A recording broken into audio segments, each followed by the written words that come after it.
Sir ಇದು ಸಂತಾನ ಕೃಷ್ಣ ಅಂತ. ಇದು ಒಂದು 1800 ವರ್ಷದ್ದು ಹಳೆ ಟೆಂಪಲ್ಲು.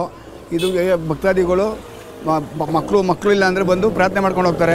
ಮಗು ಆದಮೇಲೆ ಹರಕೆ ತೀರಿಸ್ಕೊಳ್ತಾರೆ. ಇಲ್ಲಿ ಮೂಲತಃ ಬರೋದು ಏನಕ್ಕೆ ಅಂತಂದರೆ ಮಕ್ಕಳಾಗದೇ ಇರೋರು ಬರೋದು. ಯಾಕೆಂದರೆ ಇಲ್ಲಿ ಅಂಬೇಕಾಲಲ್ಲಿ ಕೃಷ್ಣನ ದೇವಸ್ಥಾನ ನಿರ್ಮಾಣ ಆಗಿರೋದ್ರಿಂದ ಇಲ್ಲಿ ಮಕ್ಕಳಾಗದೇ ಇರೋರು ಬಂದು ತುಂಬ ಜನ ವಯಸ್ಸಾದಂಥವ್ರು 52 ವರ್ಷ 55 ವರ್ಷದಂಥ ಸಂದರ್ಭದಲ್ಲೂ ಕೂಡ ಇಲ್ಲಿ ಬಂದು ಆರಾಧನೆ ಮಾಡಿ ಹರಕೆನ ಹೊತ್ಕೊಂಡು ಮಕ್ಕಳಾಗಿರುವಂಥ ತುಂಬ ನಿದರ್ಶನಗಳಿದೆ. ನವನೀತ ಕೃಷ್ಣ ಬಂದು ಮಕ್ಕಳಿಲ್ಲದೆ ಇರೋರು ಮಕ್ಕಳಿಗೋಸ್ಕರ ಪ್ರಾರ್ಥನೆ ಮಾಡ್ಕೊಳ್ತಾರೆ.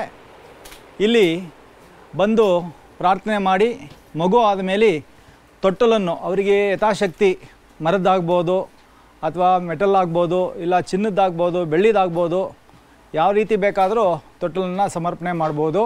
ಗೊಂಬೆಗಳ ನಾಡು ಚನ್ನಪಟ್ಟಣ. ಈ ಒಂದು ಪ್ರಾಂತ್ಯಕ್ಕೆ ಯಾರು ಬಂದಿದ್ರು ಗೊತ್ತಾ? ಪುರಂದರದಾಸರು ಬಂದಿದ್ರು. ಬಂದು ಕೃಷ್ಣನ ಎದುರಲ್ಲಿ ಕೂತ್ಕೊಂಡು ಜಗದೋದ್ಧಾರನ ಆಡಿಸಿದಳೆ ಯಶೋಧೆ ಅಂತ ಬರೆದು ಹಾಡಿ ಹೋಗಿದ್ರಂತೆ.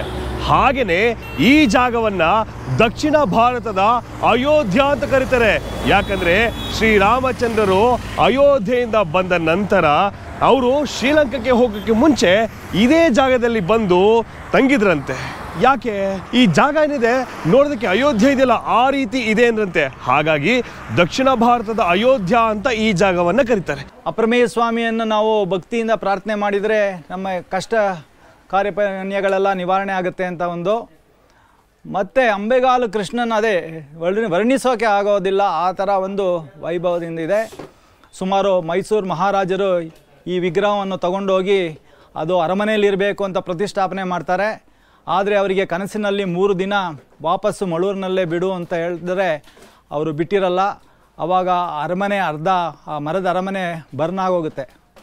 ಆವಾಗ ಅವರು ತಂದು ಇಲ್ಲೇ ಪ್ರತಿಷ್ಠಾಪನೆ ಮಾಡಿದ್ರು ಅನ್ನೋದೊಂದು ವಿಶೇಷತೆ. ಮತ್ತು ತಾಯಮ್ಮ ಅಂತ ಒಬ್ಬರು ಆಂಧ್ರದಿಂದ ಬಂದಂಥ ಅಜ್ಜಿ, ಅವರಿಗೆ ಕಣ್ಣು ಕಾಣಿಸ್ತಾ ಇರಲಿಲ್ಲ. ಅವರು ಇಲ್ಲಿ ಬಂದು ಅವರಿಗೆ ಕನಸಿನಲ್ಲಿ ಈ ಥರ ಒಂದು ಮಗು ಇರೋ ಕೃಷ್ಣ ಇದೆ, ಅಲ್ಲಿ ನೀವು ಹೋಗಿ ಪ್ರಾರ್ಥನೆ ಮಾಡಿ ಕಣ್ಣು ಬರುತ್ತೆ ಅಂತಾರೆ. ಆದರೆ ಆ ಅಮ್ಮ ಒಂದು ಸೇವೆ ಮಾಡ್ತೀನಿ ಅಂತ ಊರಿನಲ್ಲಿ ಭಿಕ್ಷೆ ಎಲ್ಲ ಮಾಡಿ ತನಗೆ ಬಂದ ದುಡ್ಡಲ್ಲಿ ಆ ಕೃಷ್ಣನ ಮುಂದೆ ಆ ಟೈಲ್ಸ್, ಅವಾಗಿನ ಕಾಲದ ಟೈಲ್ಸ್ ಹಾಕ್ಸಿದ್ದಾರೆ. ಆಮೇಲೆ ಅವರಿಗೆ ಕಣ್ಣು ಬಂತು ಅಂತ ಒಂದು ವಿಶೇಷತೆ ಇದೆ. ಇಲ್ಲಿ ಹೆಚ್ಚಾಗಿ ಜನ ಯಾರು ಬರ್ತಾರೆ ಗೊತ್ತಾ? ಮಕ್ಕಳಿಲ್ಲ ಅನ್ನೋರು ಖಂಡಿತ ಬಂದೇ ಬರ್ತಾರೆ. ಗಂಡ ಹೆಂಡತಿ ಬಂದು ಒಂದು ತೊಟ್ಟೆಯನ್ನು ಕಟ್ಬಿಟ್ಟು ಹೋದರೆ, ಅಕಸ್ಮಾತು ಹರಕೆಯನ್ನು ಹೊತ್ಕೊಂಡು ಹೋದರೆ ಮಕ್ಕಳಾಗುತ್ತಂತೆ. ಅಪ್ರಮೇಯ ಸ್ವಾಮಿ ದೇವಸ್ಥಾನ ಮೂಲತಃ ದ್ರಾವಿಡ ಶೈಲಿಯಲ್ಲಿ ನಿರ್ಮಾಣ ಆಗಿದೆ. ಇದಕ್ಕೆ ಇನ್ನೊಂದು ಹೆಸರು ಕೂಡ ಇದೆ, ಇದನ್ನ ದಕ್ಷಿಣ ಅಯೋಧ್ಯ ಅಂತ ಕೂಡ ಕರೀತಾರೆ. ಯಾಕೆ ಅಂತಂದ್ರೆ ಹಿಂದೆ ಶ್ರೀರಾಮಚಂದ್ರ ಅವರು ಇಲ್ಲಿ ತುಂಬಾ ವರ್ಷಗಳ ಕಾಲ ಅಪ್ರಮೇಯ ಸ್ವಾಮಿಯನ್ನ ಆರಾಧನೆ ಮಾಡಿರುವಂತ ಒಂದು ಪ್ರತೀತಿ ಇದೆ. ಅದಕ್ಕೆ ಇದನ್ನ ದಕ್ಷಿಣ ಅಯೋಧ್ಯೆ ಅಂತಲೂ ಕೂಡ ಕರೀತಾರೆ. ಈ ದೇವಸ್ಥಾನ ಬಂದು ಮರಳ ಮೇಲಿದೆ, ಇದಕ್ಕೆ ಫೌಂಡೇಶನ್ನೇ ಇಲ್ಲ ಅಂತಾರೆ. ಮರಳ ಮೇಲೆ ಇದನ್ನು ಕಟ್ಟಿರೋದ್ರಿಂದ ಇದು ಮರಳೂರು ಅಂತ ಈ ಊರಿಗೆ ಹೆಸರು ಇದೆ. ಅದು ಆಮೇಲೆ ಕ್ರಮೇಣ ಮಳೂರು ಅಂತ ಆಗಿದೆ. ಬ್ರಹ್ಮಾಂಡ ಪುರಾಣದಲ್ಲಿ ಈ ದೇವಸ್ಥಾನದ ಬಗ್ಗೆ ಒಂದು 13 ಅಧ್ಯಾಯಗಳಲ್ಲಿ ಈ ದೇವಸ್ಥಾನದ ಬಗ್ಗೆ ಇದೆ. ಮತ್ತು ನಮ್ಮ ಕೃಷ್ಣನ ವರ್ಣಿಸೋಕೆ ಆಗಲ್ಲ. ಆ ಕೃಷ್ಣನ ಮುದ್ದಾದ ಒಂದು ವಿಗ್ರಹ ತುಂಬ ರಮಣೀಯವಾಗಿದೆ. ಇದು ನಮ್ಮ ಪುಷ್ಕರಣಿಯಲ್ಲಿ ಸಿಕ್ಕಿದ್ದು ಅಂತ. ಇದನ್ನು ವ್ಯಾಸರು ನೋಡಿ ಅವರು ತಿರುಪತಿ ಬೆಟ್ಟ ಹತ್ತುವಾಗ ಅವರಿಗೆ ಸಾಲಿಗ್ರಾಮ ಶಿಲೆ ಥರ ಕಾಣುತ್ತೆ ಬೆಟ್ಟ. ವಾಪಸ್ ಅವರು ಬಂದು ಮಳೂರಿನಲ್ಲಿ ಕೃಷ್ಣನ್ನ ನೋಡಿ ಅಂಬೆಗಾಲಿಟ್ಕೊಂಡು ಬೆಟ್ಟ ಹತ್ತಿದ್ದಾರೆ ಅಂತ ಒಂದು ವಿಶೇಷತೆ ಇದೆ. ದೇವಸ್ಥಾನ ತುಂಬ ಪುರಾತನ ಇತಿಹಾಸ ಕೂಡ ಹೊಂದಿದೆ. ಇದು ಇಲ್ಲಿ ಮೂಲತಃ ಬರೋದು ಏನಕ್ಕೆ ಅಂತಂದರೆ ಮಕ್ಕಳಾಗದೇ ಇರೋರು ಬರೋದು. ಯಾಕೆಂದರೆ ಇಲ್ಲಿ ಅಂಬೇಕಾಲಲ್ಲಿ ಕೃಷ್ಣನ ದೇವಸ್ಥಾನ ನಿರ್ಮಾಣ ಆಗಿರೋದ್ರಿಂದ ಇಲ್ಲಿ ಮಕ್ಕಳಾಗದೇ ಇರೋರು ಬಂದು ತುಂಬ ಜನ ವಯಸ್ಸಾದಂಥವ್ರು 52 ವರ್ಷ 55 ವರ್ಷದಂಥ ಸಂದರ್ಭದಲ್ಲೂ ಕೂಡ ಇಲ್ಲಿ ಬಂದು ಆರಾಧನೆ ಮಾಡಿ ಹರಕೆನ ಹೊತ್ಕೊಂಡು ಮಕ್ಕಳಾಗಿರುವಂಥ ತುಂಬ ನಿದರ್ಶನಗಳಿದೆ.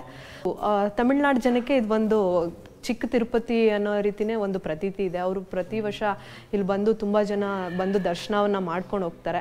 ಹಾಗೆ ಇನ್ನು ನಿಮಗೆಲ್ಲರಿಗೂ ಗೊತ್ತಿರೋಂಗೆ ಪುರಂದರದಾಸರದ ಒಂದು ಹಾಡಿದೆ, ಆಡಿಸಿದಳೆ ಯಶೋಧೆ ಅಂತ. ಅದು ನಮ್ಮೂರು ಅನ್ನೋದಕ್ಕೆ ನಮಗೆ ಭಾಳ ಹೆಮ್ಮೆ ಆಗುತ್ತೆ.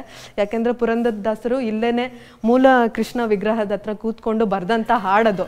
ಇವತ್ತು ತುಂಬ ಜನಕ್ಕೆ ಎಲ್ಲರಿಗೂ ಗೊತ್ತಿರೋಂಥ ಹಾಡದು. ಅದನ್ನು ಪುರಂದರದಾಸರು ಇಲ್ಲೇ ರಚನೆಯನ್ನು ಮಾಡಿದಂಥದ್ದು. ಹಾಗೆ ಈ ದೇವಸ್ಥಾನ ಅಪ್ರಮೇಯ ಅಂತ ಯಾಕೆ ಕರೀತಾರೆ ಅಂತಂದರೆ, ಪ್ರಮೇಯ ಅಂದರೆ ಅರ್ಥ ಬಂದು ಅಳಿಬಹುದು ಅಂತ, ಅಪ್ರಮೇಯ ಅಂದರೆ ದೇವರ ಕರುಣೆಗೆ ಮಿತಿ ಇಲ್ಲ ಅಂತ. ಅಪ್ರಮೇಯ ಅಂದರೆ ಅಳಿಯಲಾಗದು ಅನ್ನೋದಕ್ಕೆ ಇದನ್ನು ದೇವರ ಕರುಣೆಗೆ ಇಲ್ಲಿ ಮಿತಿ ಇಲ್ಲದೆ ಇರೋದಕ್ಕೆ ಅಪ್ರಮೇಯ ಸ್ವಾಮಿ ದೇವಸ್ಥಾನ ಅಂತ ಇದನ್ನು ಕರೀತಾರೆ.